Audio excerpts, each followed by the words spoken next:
Hello बच्चों। यहां दिया गया है inner and outer radius of spool R small R and capital R respectively a thread is bound over inner surface of spool and placed on the rough horizontal surface.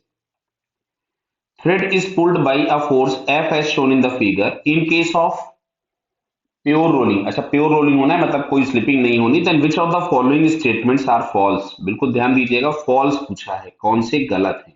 ठीक है, जैसे यहाँ पे इन्होंने पहला स्टेटमेंट लिखा है thread unwinds and spool rotates anti clockwise and friction acts leftward. Clear. तो चलो एक काम करते हैं, अगर हम यहाँ पे मान लेते हैं कि फ्रिक्शन लेफ्ट में है,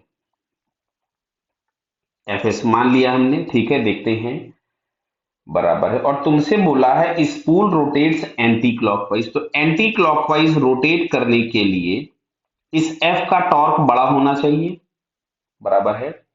अच्छा ध्यान से सुनना, तो एफ का टॉर्क होगा एफ इंटू आर, ये हम लोगों के पास बड़ा होना चाहिए F S into capital R से. और अगर ये थ्रेड अनवाइंड हो रहा है तो सेंटर लेफ्ट में जाना चाहिए.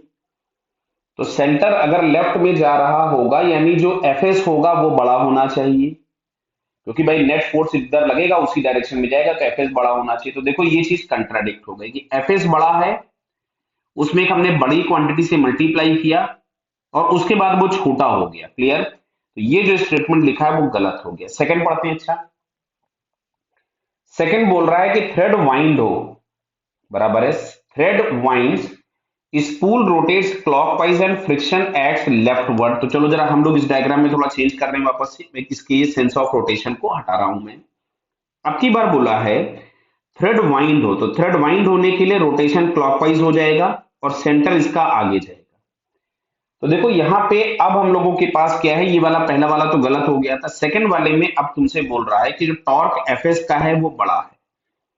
तो एफ एस इंटू आर बोल रहा था, एफ इंटू आर से बड़ा है, बट अगर एक्सेलरेशन इसका राइट साइड में होगा, क्योंकि रोटेशन अगर क्लॉकवाइज है तो एक्सेलरेशन राइट में होगा, तो यहां से हम लोगों के पास आना चाहिए कि F is greater than F S, क्योंकि हॉरिजॉन्टल डायरेक्शन में जो फोर्स लग रहा होगा तो एफ बड़ा होना चाहिए.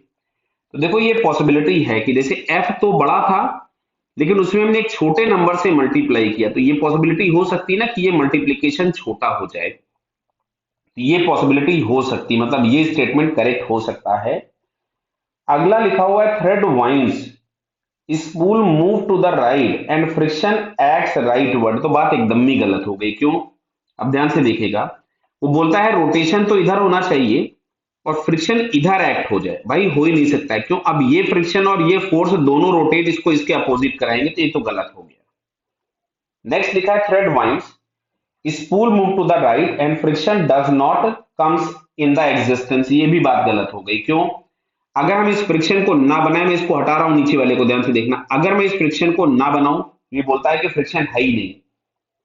अगर फ्रिक्शन नहीं है, समझ रहे हैं, तो अब अच्छा देखो, इसका जो रोटेशन है वो कभी भी क्लॉकवाइज नहीं हो सकता. क्यों? क्योंकि ये जो एफ हम लोगों को दिख रहा है, इस एफ का जो सेंस ऑफ रोटेशन अगर हम सेंटर के रेस्पेक्ट में देखेंगे तो वो एंटी क्लॉकवाइज है. तो ये वाली बात भी क्या हो गई, गलत. तो गलत के नाम पे कौन कौन है? First, third and fourth. और आपसे पूछा ही है कि कौन कौन से स्टेटमेंट गलत हैं, तो हम लोगों का यहाँ पे आंसर आ जाएगा 1, 3 एंड 4. क्लियर बेटा? Okay, all the best.